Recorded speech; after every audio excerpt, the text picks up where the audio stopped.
Hello, everyone. My name is Samantha Miller, and I am the choir director at Decker Middle School and Manor Middle School for the 23-24 school year. If you're not able to attend our scheduled parent meeting, you can review this video and feel free to email or send me a talking points message with any questions that you might have to clarify any information in this document. So, we're going to do a brief overview of the handbook. I do recommend glancing through the full handbook, which will be linked in the email and talking points message that I sent out before you sign your contract and student information forms. But this is just a brief overview. Communication. I do encourage positive communication and discussing your singer's progress. We will have a calendar, which is linked in my emails and also in the handbook, that I encourage you and your students to synchronize with your own personal calendar so that you can be prepared for choir events as they arise and plan ahead to minimize conflicts. The main form of communication I'm going to use is email and talking points. I will generally send both an email and a talking points message the week before and the day before any major choir event. So please do check those emails, and I would recommend downloading the talking points app to make sure that you get timely communication via talking points as well. The singers should definitely have the choir calendar synchronized to their phone. We might also utilize the Remind app for them to get text notifications and reminders. And we will also have a share drive that they can access practice tracks and other things on as well. Our expectations in class is that we understand that we represent the school. We follow all of the school policies, procedures, and district policies and procedures. In rehearsal, we have a high behavior standard that we ask students to be present and remain present in the moment. That means to minimize distractions, to try and arrive in the best state of being that they can. And if they don't feel like they're in that state, to communicate that so that we can provide some opportunities and skills for them to become re regulated and ready to sing and participate fully. If there are those special cases, I do ask that the kids let me know as they're walking in the door if they're feeling sick, if they've lost their voice recently, if they are just having a really hard day and it's going to be hard for them to sing that day. I do ask that they communicate that as they're entering the classroom on a daily basis. I don't need details, but I do need them to let me know if there's something I need to be aware of, since the vast majority of their grade is participation based. And if I see them not participating and I don't understand why, that makes it harder for me to give them an accurate assessment over how they're doing in the class. I do ask that they also inform of any absences in advance. This is more so for concerts and events than it is for class time. Class time, will generally just be made up by when they show back up to class. Um, so our consequences are based on behavior. I like to utilize natural consequences and related consequences. So the consequence is going to be related to the choice that they made. For example, if they are having a challenging time sitting on the chair properly, we might,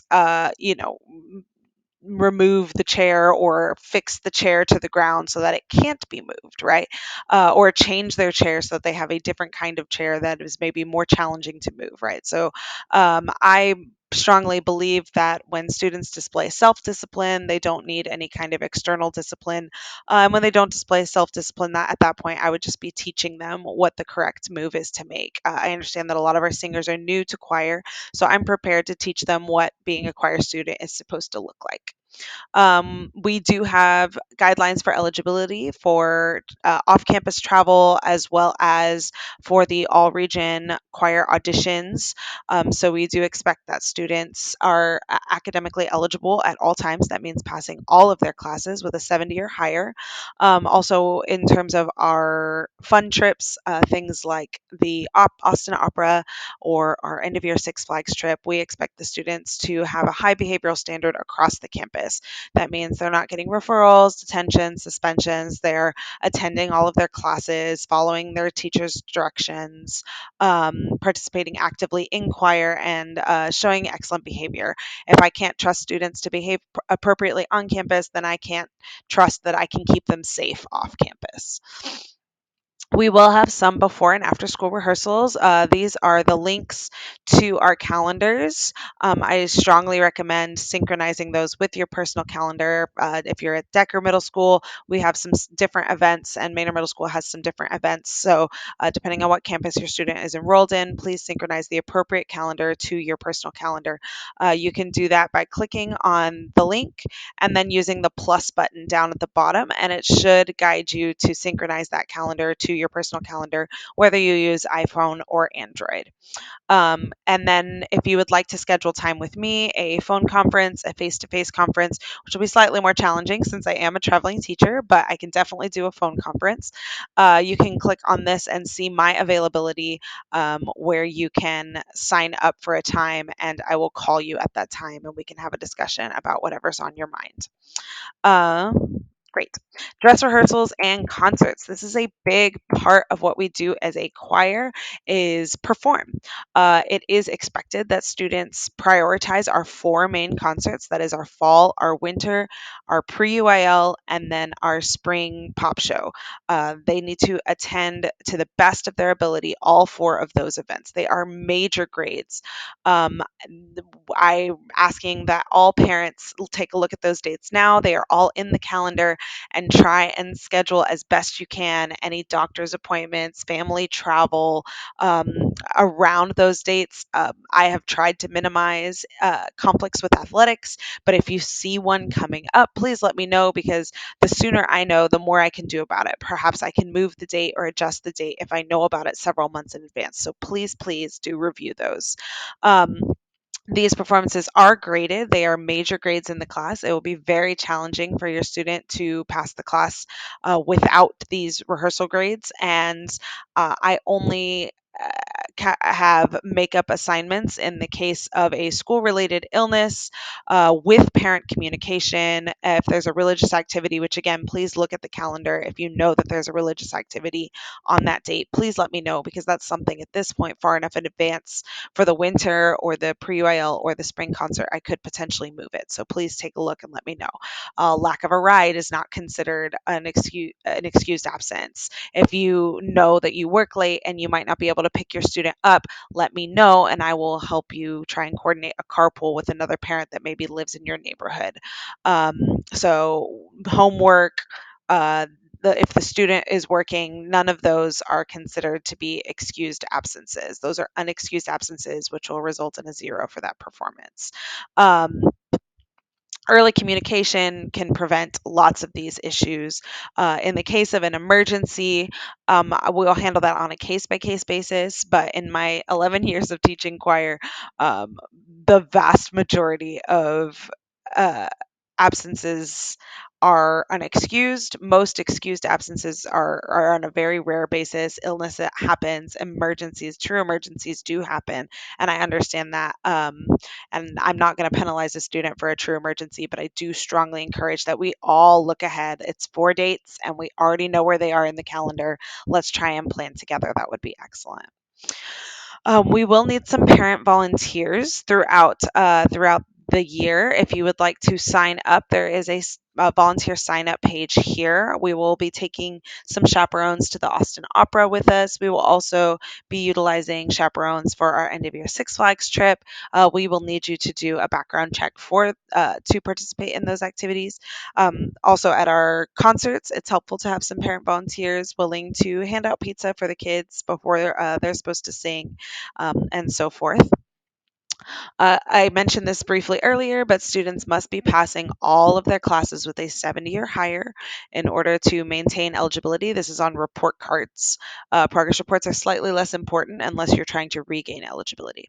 Students must be eligible to attend the all region choir or to go off campus during school hours for any event, including our Six Flags trip. And it will, the only exception is our UIL concert and sight reading evaluation, which is an expected attendance for all students. So, regardless of academic eligibility, all students will attend UIL concert and sight reading evaluation. However, like I said, anything else that is off campus during school hours, students will not be allowed to attend unless if they are not academically eligible. I just want to make a note that we are likely to encounter music with religious texts in this class.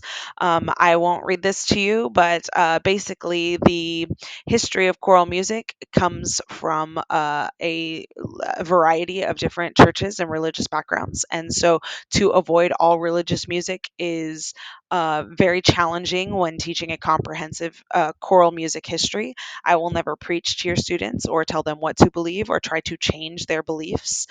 We simply view performing music from different religions the same as we do music from different cultures. If we were performing music that originated on the planet Mars, I'm not asking your students to become Martian. I'm just asking them to respect the Martian culture and perform the music in a respectful manner. And that's all I would be asking them to do with religious music. That being said, I do generally try to avoid religious music, but there are certain competitions, such as Region Choir, in which I do not set the text or set the music for those competitions. And so that's usually where students are likely to encounter sacred music. I also give the students some voice and choice in our winter concert, and often students like to select things that are familiar. Often Christmas songs are popular during that time. So if you do have a religious reason that your student cannot perform religious music, please let me know, because I will certainly let that inform our music choice throughout the year, and I will make sure that they have the absolute most inclusive experience possible in the choir program. This is how grades are calculated in the choir class. Like I said, the vast majority, I would say probably 95% of your students' grade is their participation in class and in concerts. Participation is not something that's graded by turning in a physical paper. It's not something that necessarily you could review as a parent, except for if you physically came and visited rehearsal and saw us in action, or at our concerts when you see us in action on stage. So this is what I'm looking for. If we're talking about a perfect 100% student, I want them to be engaged in everything that we're doing, giving full effort, and finding success through that effort. So they're producing a highly developed choral sound. And this is coming from the UIL concert and evaluation rubric that we will be graded upon in the spring. That's where this verbiage is coming from. So it's aligned with our state assessment for choir.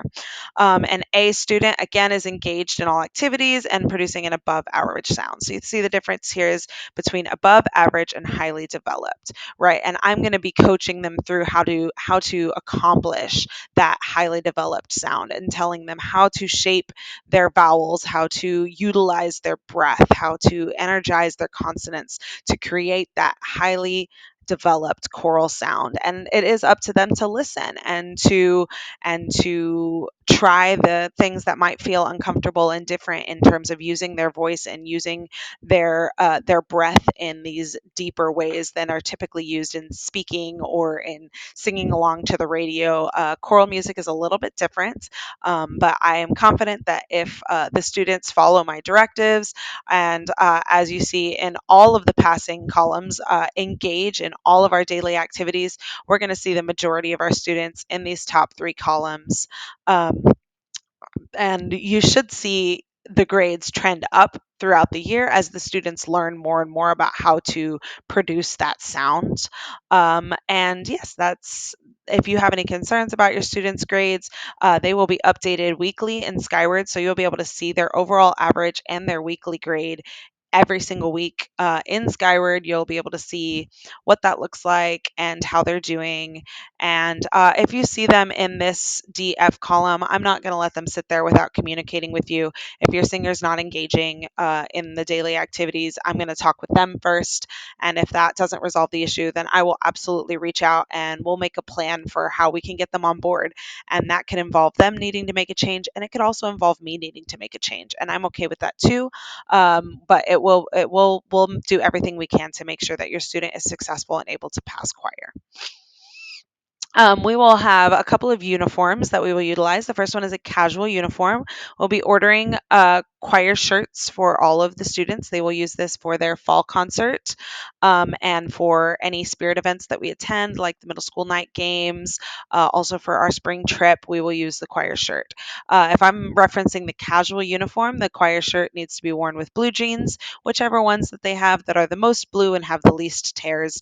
I don't want or expect anyone to go out and buy new new jeans for a choir concert. So just pick the ones that are, the nicest, and that sounds great. And then closed-toed shoes. It says tennis shoes, but closed-toed shoes are fine. Our campus does not allow Crocs, so let's not do Crocs. But anything else that's closed-toed, I think would be appropriate. The second one is a dress black formal uniform. So this is an outfit that is for UIL concert and sight reading and for our formal concert in the winter time and also the pre-UIL concert. So we're looking for a long black outfit. You see all the students dressed in this picture here below. These are all perfect, right? Your student could wear something like black slacks or a knee length or longer black skirt with a black long sleeved button down or blouse. You can see some of these students do not have as many sleeves. That's okay. If they're 3/4 sleeves, that's all right. I would recommend having at least the shoulder covered just because that looks a little bit more uniform when we have everybody with their shoulders covered. And black dress shoes. So these could be flats, they can be low heels, they could be black boots. We're looking for no tennis shoes, no Crocs, something formal like you would wear on a nice outing or a special occasion. Another option would be a knee length or longer black dress that covers the shoulders and all undergarments with black flats or low heels as well. And if you have trouble acquiring these items, if you don't have the funds to acquire these items, we do have a small uniform closet at each campus. We don't have many shirts. We do have some slacks that we can loan out, and we have lots of dresses we can loan out, but we do not have many black shirts or blouses. So it might be something like we can loan you the pants, but you would need to provide a blouse, or we can loan you the dress and you will need to provide the shoes. So please reach out to me as soon as possible if you know you're going to need assistance with that so I can get on assigning your student the items that they might need. We do ask for all students and all families to provide $35 in choir dues, which will cover the cost of their choir shirts, will cover their pizza dinner at certain performances, and any other on-campus events that we hold. This is very helpful for the choir program to have this $35. There is a possibility that if we do not get enough choir dues, that we will not have money to pay to feed the students before the concerts. If that looks to be the case, what I will do is I will provide food for only those students who have provided the choir dues, and those that have not will be expected to bring a packed lunch. But that is really challenging because again we do need to provide a choir shirt for all students. So if you do not pay your choir dues and we've given you a choir shirt, that puts us in a little bit of a deficit. If $35 is a challenging amount for your family, please reach out to me and we will work out a payment plan so that you can pay us maybe $5 a month until it's paid off. We are happy to set up an option for you to pay less at a time if that's easier. But we are asking that all families pay that $35 by the last day of school, preferably by the last day of September if you're able, but we will accept due payments till the last day of school. But we do need money in order to spend money. So if you could get it to us by the end of September, that would be great. We will be taking a Six Flags trip. I don't have all the details on that yet because I'm still shopping around for the best package for our students. It will be $75 roughly. It might be a little bit higher, might be a little bit lower. Again, I'm still shopping around for the best option, and it will include a performance. I'm looking for opportunities for the students to perform on stage at Six Flags, which would be really fun and unique and something none of my choirs have done before. And I think that would be really awesome for us to be able to accomplish. That will be first come, first serve. And once I have the details ironed out, I will send out another email and message via talking points to get students signed up for that. Again, in order to attend, students will need to be academically eligible at the time of the trip. So they might pass their classes all year long, but if they do not pass that 6 weeks that includes the Six Flags trip, they might not be able to attend. And it will also be very tricky for us to give refunds. So please make sure before you sign up for this trip that you've set the standard of academic eligibility with your singer so that we don't run into trip eligibility issues at the time of the trip. So, in order to attend our choir events, including our spring trip, we need your students to have turned in all of their handbook forms, which I'll go over briefly here in a second. And they need to have, oh, I'm not utilizing charms this year, so I could have gotten rid of that. They must have a passing grade in choir. Generally, if the students are doing well in choir, then that means that I trust them a bit because when I ask them to do things, they do them, right? When I am guiding them, when I am teaching them, when I'm directing them, they are accomplishing the things that I'm directing them to do. If your student is consistently failing choir, that displays that there is some kind of disconnect between the expectation of what they need to do and their ability to accomplish that expectation. For me, that translates to a safety issue when we travel, because if I cannot expect a student to sing and stand and be where they're supposed to be in class, then I am nervous that I will not be able to expect them to stand and be and act as they are supposed to act if we were to travel, which translates to a major safety issue. We're also looking for people that display appropriate behavior, respect, and attention both in choir and all other campus areas.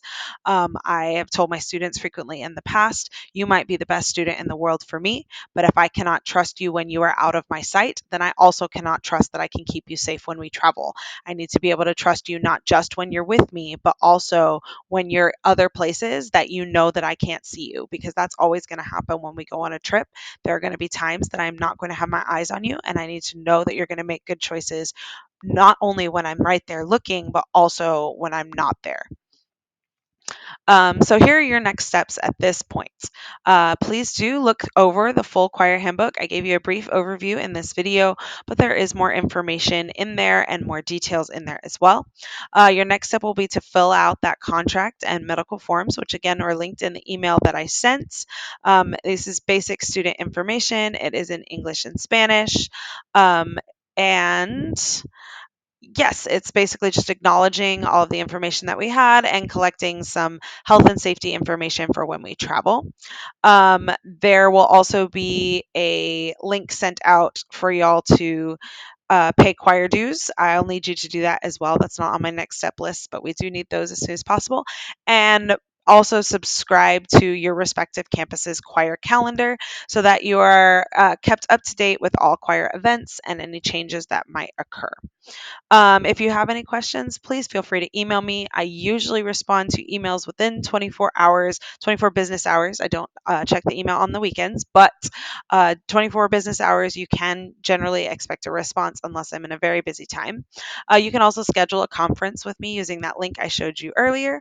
And we are having a choir parent meeting, which is scheduled on the calendar.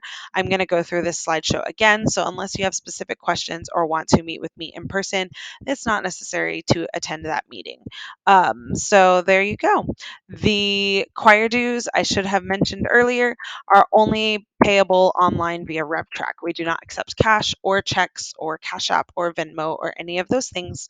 You may pay online utilizing a credit card or debit card through the RevTrack system. And again, I will send out that link as soon as it is available. I'm looking so forward to making music with your students this year and to collaborating with you in their middle school journey. And we'll see you at the first concert. Thank you so much.